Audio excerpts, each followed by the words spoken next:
Need better glasses.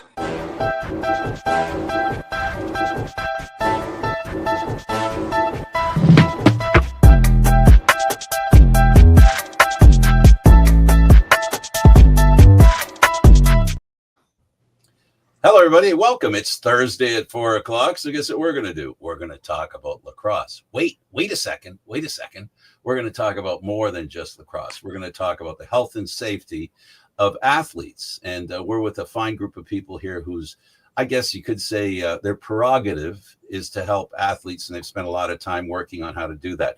First of all, help me to understand, David Zabriskie, your position and how you got involved in this group. Yeah, my position is I used to be a bicycle racer, like those Tour de France type bicycles, and fell on my head a lot, crashed, and got a bunch of concussions. Even before that, just growing up as an active kid, had a lot of concussions. Let's just say I'm brain damaged, and these people, I knew them a little bit before, and we thought we could make something to help preserve what left of my brain I have left. Okay, well, let's go to the next. We're looking at Kay and Bell. Which one's Kay? Which one's Bell? Like Kari and Scott are there. I'm having fun with you guys. Introduce yourselves for the people that are out there. Right on. I'm Scott Thomson, and Dave and I are co-founders of Cognitive Protocol. I also in pro cycling. I was on the management side, not the athlete side. So actually did a lot of caretaking for my athletes who had suffered concussions. And then personally, I grew up, I played football in high school. I wrestled in both high school and college. And then after a couple of seasons of college wrestling, I changed over to rugby. But most of my playing days happened in the time when concussion protocol was, how many fingers am I holding up? And, if you were plus or minus one, you got back in the game. So really from our experience with working with other supplement ingredients and plant-based stuff, we just saw some very powerful action. And so that really kind of made us curious. And Dave, as he said, has some prolonged concussion symptoms that he deals with. And we got curious about what was possible with nutritional intervention. And so that was really the birthplace of Cognitive Protocol. Right. Well, so there are injuries that athletes pick up, and I guess my minimal knowledge, because I'm not a doctor, first of all, it's the cumulative effect that I understand that's one of the biggest dangers when it comes to that kind of cognitive, I guess you could say, normal cognitive state, as opposed to someone who's been impacted. It's not necessarily one blow. It's multiple. It can be smaller blows, but are repeated, right? Yeah. Yeah. I mean, there's no good scenario getting hit in the head. And I mean, I would say that, a single injury is enough to give you life-changing ongoing symptoms. But yeah, definitely there are some issues with the repetitive subconcussive impacts, and particularly with CTE or CES, chronic encephalopathy syndrome. Yeah, for sure. So both the subconcussive impacts, minor concussive impacts, all the way up to major concussive impacts are definitely all an issue for athletes who are in a collision sport, for sure. But it doesn't only have to be a collision sport, right? Nope. It can be a sport. For example, soccer says no collisions, please. If there's a collision, you get a penalty, right? So they're against contact. But from what I understand, even heading the ball repeatedly could cause problems, could be one of the dangers of the sport, if you will. Yeah. Me, for sure. And even think of kids that get addicted to bumper cars, man. That's what I'm trying. That's what Gary and I would like to drill down on. Is I guess Like first, anytime, even if you have a helmet on, just these constant vibrations in your skull. It's just, now you guys have solutions for this, or you have ways of mitigating the problems that people can have, do have, and carry on with. We'll get to that, but right now I just want to understand what are some of the ways so normal average folks can understand how they can be impacted and how they should be more aware of what they shouldn't allow to happen or what to do. Because one of the biggest things that we went through, Gary and I are football fans, and concussions were front page news where they talked about it every day. It was the worst thing to ever happen to football. There has since been not backsliding, but there's been a better understanding of what exactly happens. And I'd like the folks who are watching this to have a good understanding of what are some of the things to be concerned with. And maybe even if we can talk about some of the things that you may think are concerning, but aren't. Kari, you're more one of us in your being a 3-sport athlete and lacrosse being your major one. Let's talk about your background and coming back again from my era of the wooden stick thing and now to where we are now, and watching and being involved in these activities of concussion and your discovery of it and where we are going. Yes, actually pretty wild transition as far as the sport of lacrosse goes from the time I played until what we see today happening. I started probably in that wooden stick era with a wooden leather netting. So the game started with, a completely different aspect to what you see today from the carbon fiber and the aluminum. So I kind of was at the forefront of the transformative years of it shifting, which everything changes. It's not just, how you hold the stick, but the speed of the game, how players respond, defense moves in closer into tighter spots. Thankfully, as a 3-sport athlete, I was able to develop just kind of that game IQ of understanding movement versus just specializing in lacrosse, from the time I was little. So I was able to kind of adjust. However, as the game progressed, we quickly were handed an aluminum stick, probably my freshman year of college. And then we were also handed a pair of protective eyewear, which is probably version 1 of what you see today, which is, the goggles. Right. So the goggles were meant to run through NCAA as a trial period and then slowly get adapted into the lower levels of club and youth. But as protective as they meant to be, ironically, it made the game a lot more dangerous. Everyone thought they could kind of rush in, do a little bit more body-to-body contact. The speed of the game changed dramatically because now you're able to kind of play with a clearer vision head up and get into those tight spaces and take risks. Whereas before you were tentative with a wood stick, you just kind of knew you're playing with a wood stick. You need to provide a little bit of space between you and the player. But now the goggles hop onto the face and it's like, oh, I can body up a little bit more. I can give her a nudge. You kind of try to push the limit.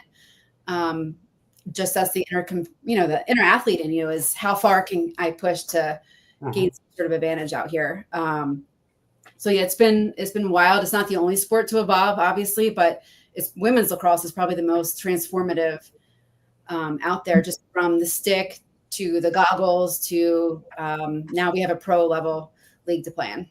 Well, we also have women's box lacrosse, which has taken off huge over the last number of years, and especially now with it being in the world championships and like that. And with what I'm noticing, the same thing with hockey, as the equipment has gotten better, the hitting has gotten much more fierce. And that respect that we had years ago, that's gone.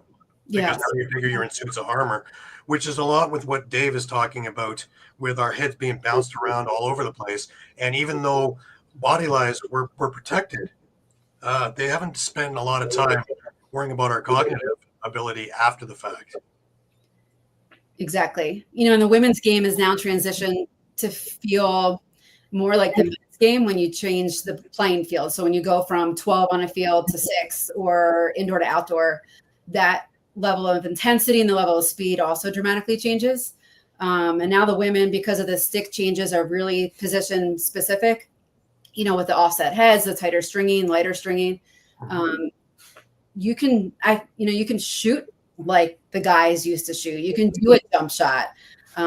Back in 2005 when I was playing, you weren't even able to do that because of the shape of the stick that you were playing with, which then increases the rate of your shot. So yeah, it dramatically changes. Well, yeah, all you do is take a look at a Charlotte North, and she can shoot it as quick, if not quicker, than 95% of the guys out there. So yeah, I think she's 80 to 90 miles per hour. 90 to 95 right now. It's just obscene, and it's scary how accurate she is too. Right. Yeah. If you think about a defender coming in front of that, you can get right in front of that to block that. So you're really putting your entire body at risk from body to body contact and then stick to head contact. And Kari, what is your role here at Cognitive Protocol? We're going to skip that, I guess. So I joined in here with Dave and with Scott to kind of help lead the way as far as the brain health advocacy goes, filling in that nutrition gap on the education side, being the connecting piece from the athlete to a brand, having that former athletic experience helps me kind of tie that in. I was a former health and PE teacher and a former lacrosse coach. So I have a different perspective and spin on it. So really joining up with Scott and Dave has been really exciting because I can bring that in and then help develop the business from a different angle versus Scott, where he comes in at the ingredient, pinpointing the best of the best for that overall cognitive resilience. Right. What's the other two sports that you play in? Field hockey and basketball. Younger, going back, volleyball, a little soccer, but I got out of that pretty fast. The basketball is one that has always been connected to lacrosse. Absolutely. Mm-hmm. Right. Yeah. Dave, can you take us back to the time in Redlands and how that concussion, what you give you a change in your thinking on recovery, not just as an athlete, but also as a person? Yeah, that was actually, I was kind of in recovery at that point. I had been hit by a car in 2003, and it broke most of the stuff on the left side of my body, leg, arm, ribs, and I mean, I'm sure I got a pretty good whiplash jolt in my brain area as well. But I was unable to walk for about 6 months, and I was on the comeback road there in 2004, and I was doing a race in California, and the next thing I remember, I woke up in a helicopter, and I just heard the blades like whooshing over my head, and so I was unconscious for probably more than 20 minutes, they said, and I just remember wiggling my toes to hope that I wasn't paralyzed, and I could wiggle my toes, and I thought that was a good sign, and then after that, they kind of just sewed me up, and the next couple weeks after that was pretty dark. Like, I just don't really remember what was going on. I was definitely in some dark rooms. I was trying to avoid doing. I mean, I was kind of, from what I knew of concussion, or what they were telling me of concussions, like just stay in a dark room and close down, and it got really depressive, and it was pretty traumatic for me. Also, like, unable to pinpoint how it happened, so it was scary to get back in the races ever after that, and that you just really like, is it going to happen again? So then it just creates a big PTSD factor as well, moving forward. Like, you just always you're not really in it athletically anymore. You're in it kind of in a survival mode, and it really impacted the rest of my life / career. Right. Now, with this happening all the time, this had to affect your day-to-day, your daily life, period. What were some of the symptoms where you started going, hey, something's not right here? Yeah, just I would think that, just isolation, like just removing myself from social situations a lot, not wanting to be part of anything. Just really, a quick temper, just very, very unpredictable personality. Just, I mean, you would just, I mean, yeah. If you were around me enough, you'd probably just think that that guy's insane. But Right. Well, just to frame the situation you were in, just so most people can understand it better. yeah, Just imagine you come back from an injury, whatever it is, in natural life, in sports, however, whether it be elite or less, right? When you come back from an injury, you're hesitant because because you feel that you've been hurt before, and now you're thinking, now I got to protect myself. yeah, And what happens there is you begin to doubt yourself. You begin to be very insecure. Multiply that times 100 when your mind is the thing that's been hurt. And I'm trying to wrap my head around and help other people wrap their head around the challenge that you had in front of you. Yeah. Did you realize what's one of the things that, looking back, that if someone else was in kind of your position, and I apologize for using you this way, but to help other people, which I don't think you mind. What were some of the things that you worried about more than you should have? Yeah, really just like constant equipment failure. Like if you're going down a mountain at 60 plus miles an hour and you're just thinking like, are my tires going to blow off for no reason? Like that thought just goes into your head. Like, are my tires going to just explode? Am I going to fall down for no reason? Like, and part of that was just trying to go back and wonder like how that catastrophic one happened, just like because it was still an unknown, like to me. So you're just constantly wondering like, is it going to happen again? You're just like, when's it going to happen again? You're kind of just waiting for it to happen again. Really. My point is that when something does happen, and you survive it, did you get that opportunity that something did happen that you were afraid of, it happened, and the result was not so bad? And if so, did that help in the progress and healing?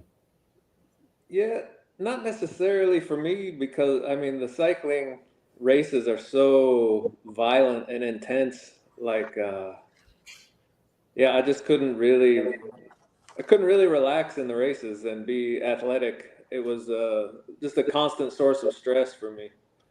Like, right. It kind of brings us into our story here, because what part of the traditional treatments weren't working and you started turning to natural nutrition? Let's talk about that and alternative protocols that you were using to try and get yourself right. Mm-hmm.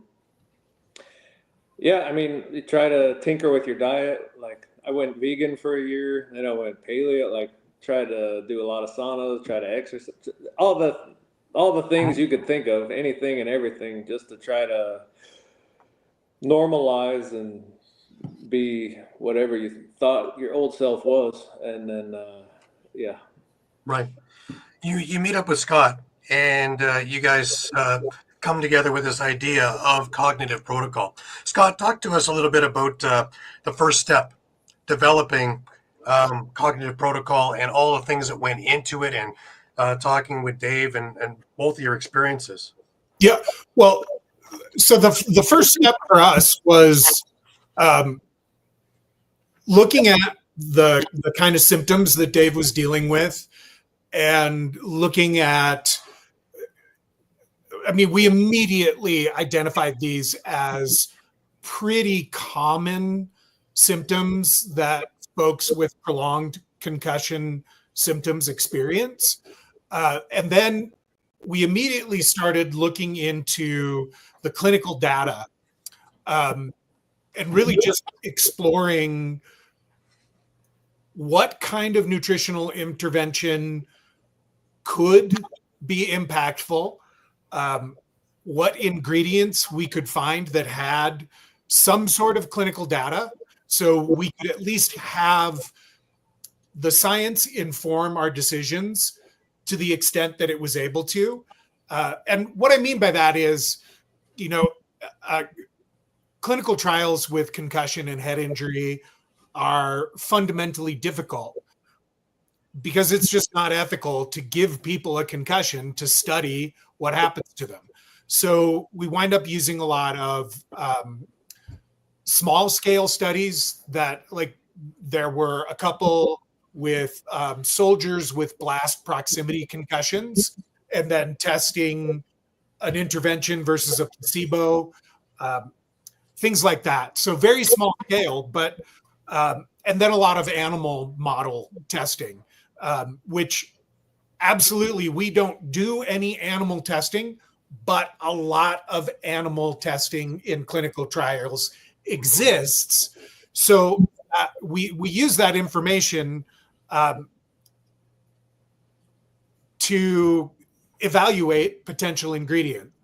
And then we would go and find things like sulforaphane, which is in our product Brain Greens.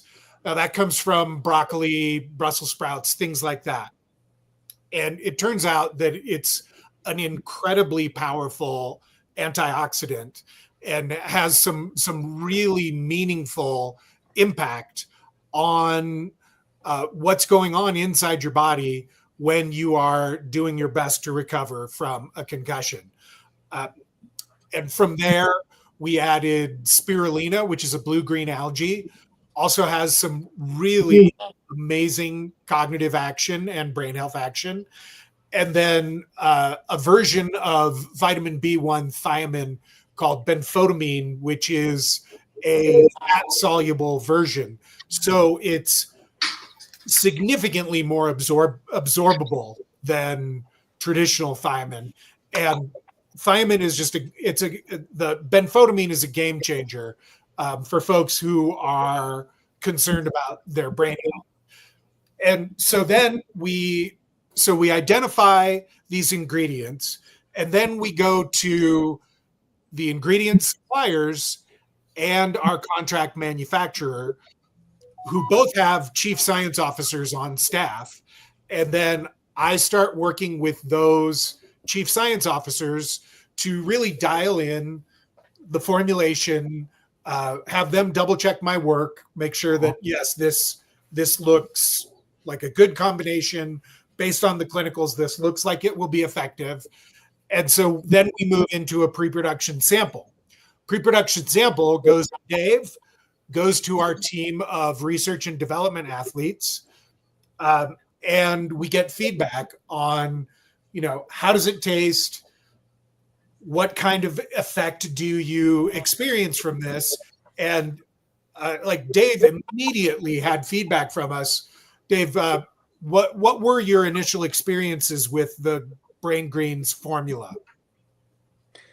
Yeah, it took a few weeks to kind of get it to kick in, I think. But once everything started flowing, it was just kind of, I don't know, just kind of like a calmer feeling day to day. I wasn't as quick to temper, almost not really as many mood swings. Kind of enjoyed exercising again, whereas before it was just kind of like a have to. It's more like a want to. Just kind of feels more playful, like it used to when I was a teenager.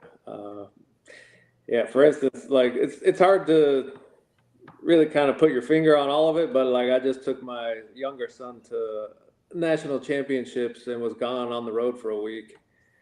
And usually you can just be guaranteed that I'm going to freak out at something being gone and with like new, very unforeseen circumstances happening.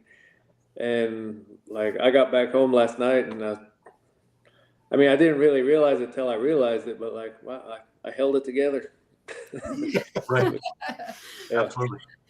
And Nice job. and these are, so then we take that feedback and like we start looking at each other. We're like, can this be real? Like it's broccoli, it's algae, and it's a vitamin.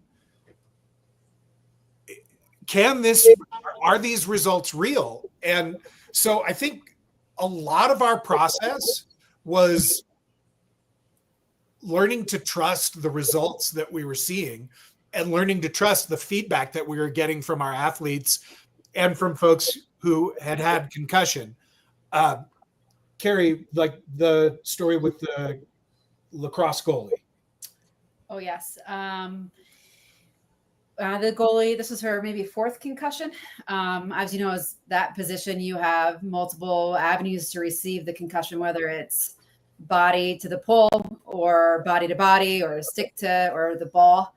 And now kind of what we touched on prior was, in those practice situations, athletes are taking more chances, and the goalie is the brunt of it.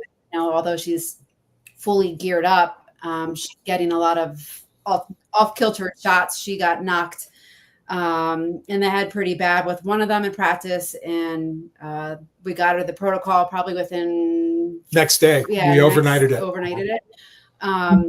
And the return to play procedures are, the 5-day at the level she's playing at, and on day 6 cleared to play, no symptoms. So clearly this is a young athlete that's experienced concussion symptoms 3 to 4 times prior at minimum, at least report it, and knows that these symptoms don't always go away. I saw her maybe 2 months after, and she was ecstatic. She's like, I had a lot of lingering symptoms I never really told anybody about.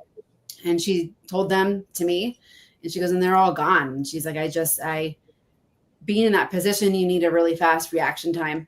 You're consistently on. There is no really downtime, right? Because the ball can one turnover and the ball could be down your throat in under 30 seconds, essentially. So there's really no downtime. So for her, that cognitive switch is always on for the duration of a game. So it does take us back a little bit when you hear some of these results that we've been seeing, because we can help them feel 2% better and return to play a lot faster.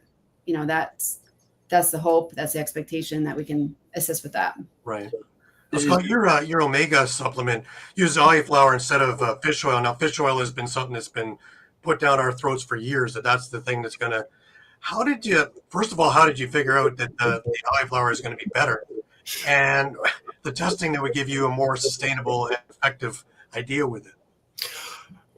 Great question. And really, it came from there were 2 motivations. Number one, we wanted to use plant-based compounds whenever that was either equal or better than another option. So, and just as a company, that's the decision that we made. We wanted to use plant-based whenever possible. So that was number one. And number two, when we started formulating, there were huge supply chain issues with fish oil. So it was, it would have been very difficult for us to use that in our lineup. But it also ran counter to our stated goal as a brand to really focus on plant-based alternatives. So we stumbled across ahi flour and started looking into it. And we started having experiences like this a lot, where we identify ahi flour, we are evaluating it for an ingredient within our brand. And I think a couple of weeks after my initial talk with their chief science officer, he called me back up and he said, "Hey, we just got a clinical trial back, and it's looking like ahi flour may actually have some neuroprotective properties." And right there, that seals it for us. So it's more sustainable. It's standardized. So the batch of ahi flour oil that I get this year is the same as the one I got last year. It'll be the same as the one that I get 5 years from now. So it gives us a really consistent product. It tastes really, I mean, ahi flour oil itself is a very neutral tasting oil. But in our formulation, it's a red velvet cake flavor. It's delicious. But then we found that when you go to a source like a plant-based omega fatty acid, it's very different from using omega fatty acids that are harvested from the tissue of an organism that has a high omega diet. Right. So the fish eats the algae and it gets the omegas from the algae, and then it synthesizes those omegas and stores them in the tissue. I'm oversimplifying this, but that's essentially what happens. And so when you take ahi flour, you do the synthesizing of the omegas. And when you synthesize your own DHA omega, it tends to accumulate in the tissues that are most vulnerable to oxidative stress. Perfectly suited to what we're trying to do here.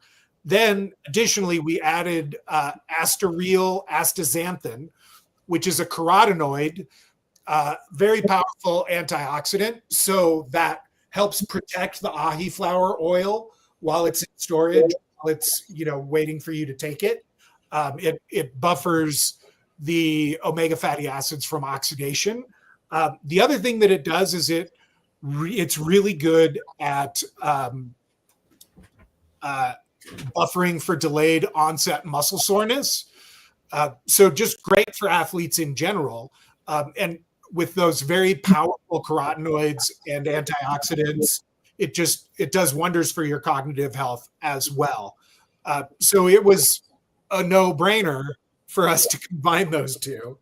Sorry, that embarrassed myself right there. Yeah. It just made perfect sense to put those two together, and it comes out with a really powerful product that is great for athletic performance, great for cognitive performance, and great for helping support your body deal with those long-term concussion symptoms. Right. How quick does your symptoms and your medication? Why don't we call them medications? Your homeopathic thing. How long does it take for them to activate? Is it something you need to be patient with because the effect? Like for example, I take glucosamine. I was told, okay, you take it, you got to wait a month before you feel anything. Is that the case in what you're doing? Is there patience required for you, testing process, and people for using it? I would say that for some folks, they experience an appreciable feeling immediately with some of the products. We had a customer contact us after taking our memory support, which is curcumin, ashwagandha, and lion's mane mushroom. And she called us up and she said, I don't want to sound crazy, but my brain feels brighter when I take this. And what she was experiencing was that we think it's attributable to the lion's mane mushroom, just giving you a really bright boost of cognitive ability and really supporting your body's natural ability to think quickly and have optimal cognitive performance. My own experience with PCS Core, our ahi flour oil omega supplement, after being on it for a couple of days, if I was more than an hour or so late with my dose, I could feel my old injuries acting up. So it was a really quick response for me. I think for some folks, around the 2-week mark, we had another cyclist that we work with on our R&D team had a career-ending concussion about 15 years ago. And after being on the protocol for 2 weeks, he called me up and said that he had experienced nostalgia for the first time in 15 years. Wow. His was a frontal lobe injury, so it really destroyed his emotional center. And just being able to support him and claw some of that back was an incredible experience for me. Definitely. Now, what are some of the biggest challenges you faced bringing this product to the market? Because I'm sure that the FDA and everything else is very, very, with a fine microscope. on everything.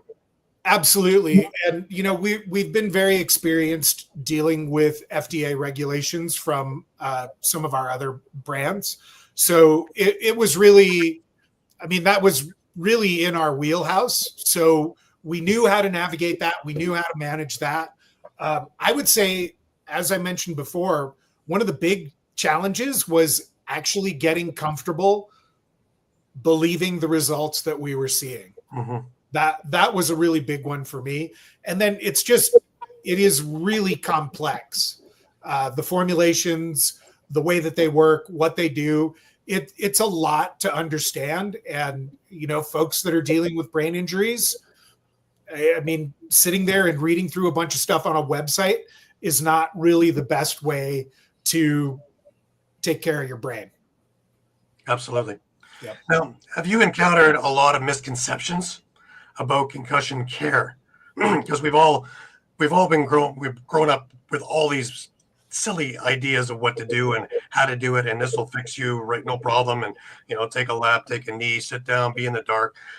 And how do you educate people about this, that this is severe and we need to really put this to the forefront as one of the most severe things that are going to happen to you?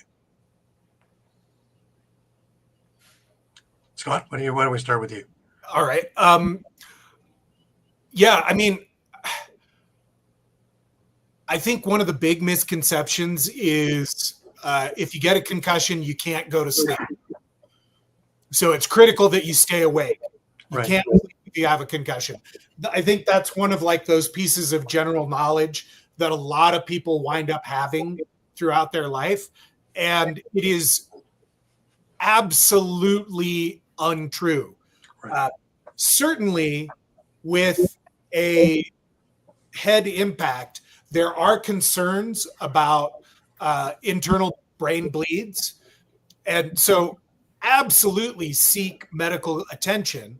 Right. And if the doctors want to keep you for observation because they want to rule out or suspect a brain bleed, they want you to be they want you to be observed for that. So it is very, very serious, and there's a very good reason why that piece of information has been ingrained in all of us. Under very, very certain circumstances, it can be really bad. But we know for a fact you will not recover from a concussion unless you are getting good quality sleep. So after that initial injury, sleep just becomes critical to your recovery. And, if everybody's going around saying, well, if you have a concussion, you can't sleep, some people are going to interpret that to mean that they have to be sleep deprived in order to recover. And that's just patently false. Right. Kari, what kind of misconception is there with the women's lacrosse and all of the things there? Because again, they're just coming to the forefront now. And all the things you've had to deal with. Yeah, I was laughing at some of the things you said with, just the concussion protocol, back when the years we were playing. So I'll date myself, like the late 90s to 2005 was roughly like my playing career. If you got hit, it wasn't that concussions were ignored. It's just that no one really had enough information about them. So you were, come out for a little bit. And then, like you said, you jog a lap, like when it's time to get back into the game. Like the coach could tell something was a little off. You got, whether it was a head back to the field or, body to body contact, you come out for a little bit, get a breather, get some water. And then the test is jog down and back. And essentially that's your, anytime you sub into a game, that's the protocol, right? You just jog down and back, kind of get the blood flowing, and then you pop in. So it was the same protocol to get subbed into a game as if you got hit. I just think there was really no urgency, where there is urgency now. And there are a lot of conversations happening about concussions and what do we do? And protocols are changing around the return to play process. I think what we love to see is just a multifaceted approach to that. Implementing nutrition. Now there's, brain health centers that offer neurofeedback opportunities. Baseline testing. Or that didn't exist. The baseline testing, now we have that's like if you're a high school athlete now, you have to get your spring physical. And at that same time, you're going through whether it's the Sway app for testing to pass through. So there was really when I played, like before and after baseline measurement of, you're just cognitive baseline of, anything from reaction time to tracking of eye movement, etc. Help people understand. What I was playing. Drill down on that, please. Baseline testing. So there are a lot of programs and governing bodies who have made it mandatory for every athlete to do a cognitive test prior to the season so that they have that baseline cognitive score. So if they do go into concussion protocol, they can take that test again and compare the score, thinking that when they are recovered from the concussion, they will be closer to their preseason score on their cognitive test. That is one way. There are a couple of healthcare providers here that we work with who will actually have the athlete come in and they will put them through actual neurological testing and things like that.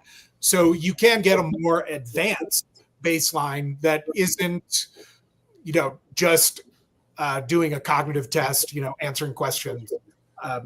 So it kind of runs the gamut. And it's really fantastic that we're seeing more and more programs adopt preseason cognitive testing or neurological assessment before the athletes even start practicing. Yeah, so it's easy to spot a cause. It's about the effect that you have to understand. And then the recovery is dependent on what you realize is the effect. Right. And when you get a concussion, frequently you're not bleeding. You don't have a broken bone. You're not limping. Mm-hmm. So it's much easier for the athlete to hide their symptoms. And it's much easier for coaching staff to believe the athlete when the athlete is self-reporting. Yeah, you're basically saying that we're talking about reality and perception. And unfortunately, reality sits in the athlete's mind. Perception belongs to everybody else. Exactly. Yep. Mm-hmm. And, the perception is also colored by our competitive nature, both as an athlete and as a coach or a manager. We're all united in that one goal. We want to get out there and we want to win. And, so I'm thinking about your injury through the lens of wanting to win. And, I think as both an athlete and a coach, we really need to start looking at our injuries through the lens of, I need to get whole as a human before I can be whole as an athlete, right, before I can go back to competing. So it really is about holistic athlete health. I would also, to piggyback off of that, just normalizing the talk of concussions. Like you mentioned, like nobody can see this injury, and I kind of will label it as it's an invisible injury, versus a sprained ankle, ACL tear. You're in a brace for X amount of weeks, and you're walking around, and everyone kind of knows the progress. Okay, now your return to play as an ACL tear injury athlete I can see you progress, but I cannot see that in a teammate going through a concussion. So it's really easy to ignore it, to assume they feel fine, and to kind of, they're not talking about it, complaining about it. We can just kind of move forward.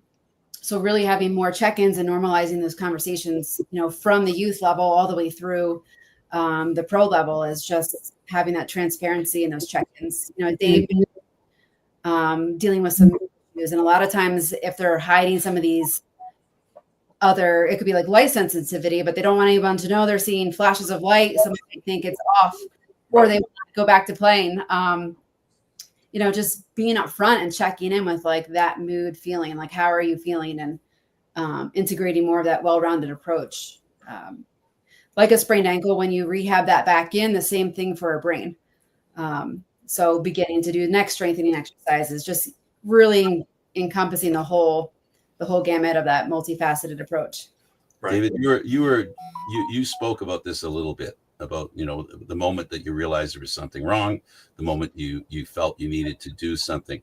What was the transition from the event, and what were some of the things you, as a person experiencing it, felt and made you realize you needed help?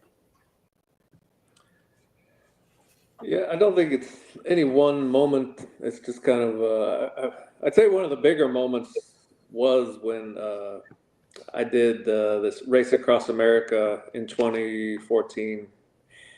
And one of my teammates was a BMX rider. His name was Dave Mira, and he ended up, CTE, basically took his life because of that. And I remember, I was pulled over in my car and I was in tears. And yeah, that was also like a moment where, and then that really like highlighted CTE for me. They sent his brain to a hospital in Canada and got it biopsied. And yeah, it was, that's what he was suffering from. And yeah, so then it's just like kind of a big wake up call.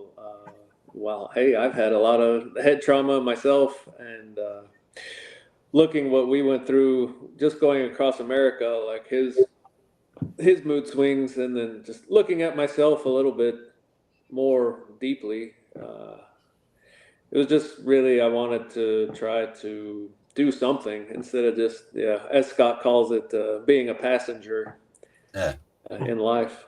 So Right. And grabbing the steering wheel of controlling your health. Yeah, just having the ability to do something is empowering in a way. Yeah. Right. Are teams or sports organizations or leagues showing more interest now? And how are you engaging these groups? Yeah, absolutely. We met with one program that is doing a lot of innovative things, like they're putting accelerometers in helmets that will automatically send data to the athletic training staff.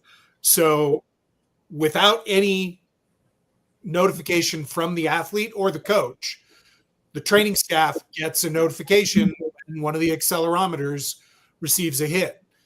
And so they can proactively go and check in with that athlete. And depending on what the accelerometer said, maybe they go directly into concussion protocol. Right. Things like that. So, and they were really interested in using cognitive protocol as a part of their athlete wellness, and really highlighting that as a recruitment tool of like, look, we are really focused on doing everything we can to preserve your brain health. That's why you should come play with us. We've had a lot of success with box lacrosse leagues. For some reason, box lacrosse is a little more concerned about hitting their head. And after watching a couple of games, I understand why. Man, that's fast moving, exciting, just never stops. Really, yeah. Yeah, it's intense. Very intense. So we're working with the Southern California chapter of the NFL Alumni Association. Right. So yeah, we're definitely getting a lot of interest across combat sports, collision sports, and even just cycling. Obviously, well, perhaps not obviously. The number one reason a patient presents in an emergency room in the United States for a head injury was cycling. So we see cycling is a sport with a lot of head trauma. Right. And, you know, if you or someone you're related to or someone you're close with has never been impacted by a concussion, you can consider yourself incredibly lucky, because between having a concussion, having a family member with a concussion, or having a close friend with a concussion, I think that's almost a universal experience. They're just really, really common because there's nothing you can do to prevent a concussion. The helmet is going to prevent like structural trauma. It's going to help prevent you from cracking your skull, from breaking the skin, from getting, cuts and abrasions and things like that. But it does nothing to secure your brain inside of your skull. And during the impact, your brain is going to squish back and forth. And so it's slamming against the skull here, slamming against the skull here. And that's all creating trauma. And so car accidents, deceleration. Yes, slipping on the dance floor and hitting your head, slipping on the ice. We were on vacation at a cabin and my wife went to close the blind and the blind came falling off of its mount, hit her in the head. And we spent the next 7 hours in the emergency room getting her concussion assessed. Luckily, she recovered really quickly, but it's so easy to get a concussion that, it doesn't make sense that nobody knows what to do. Nobody knows what it really doesn't make sense that more people don't have a handle on what to do when you get a concussion with how common they are.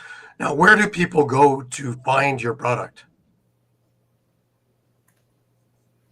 So you can go online to cognitiveprotocol.com and connect with us there. We have a team of employees to assist with.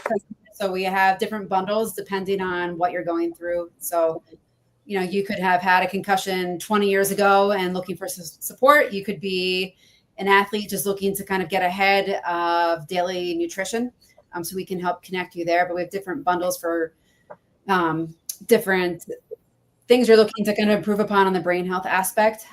We partner with different retailers, sport medicine field, I would say, between chiropractors, sport med, PT here in the US. I'm trying to think. And then with our teams that we have partnerships with. So there's different avenues, and you can start with the website and you'll get help pretty quickly. Right. And you can follow one of our lacrosse ambassadors on Instagram and then maybe find yourself a coupon code. So we recently started working with Allie Mastroeni, who plays for the California Pomps. And then she's also on a Team USA. She's doing some she's with other notable players, with our the Humphrey sisters. And so she's definitely, she's gotten hit in the head a few times. But she definitely is on the path of wanting to be ahead of everything as far as getting her nutrition in line on the brain health aspect as she continues to compete at this level. Right. She'll be the first one to say that everyone's taking the risk to be more aggressive. Who can do the trick shot in the game, and so she just wants to make sure that she's taking her own wellness into her own hands and not. And I think that's important for most athletes to kind of to know they have that access. And if you'd like, we'd be happy to set up a coupon code for your listeners as well.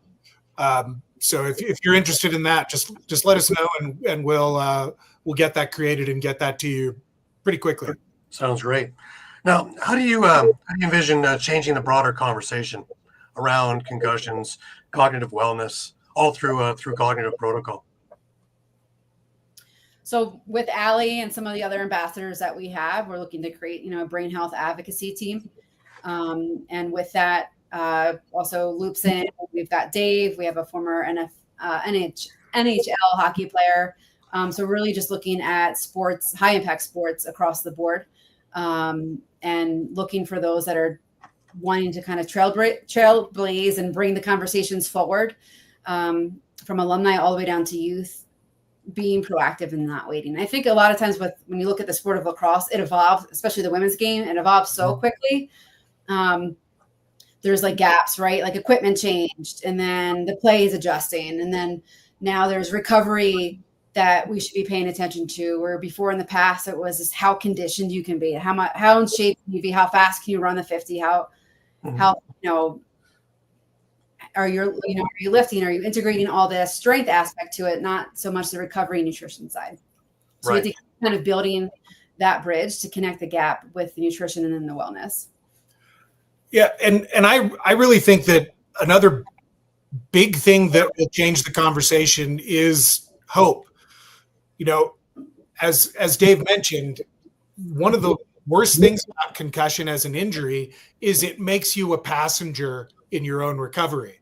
Mhm. So with these nutritional interventions that support your body's natural ability to recover from the concussion, as people see that and see that, you know, people are getting out of concussion protocol faster, people are, you know, just really focusing on taking care of their cognitive health.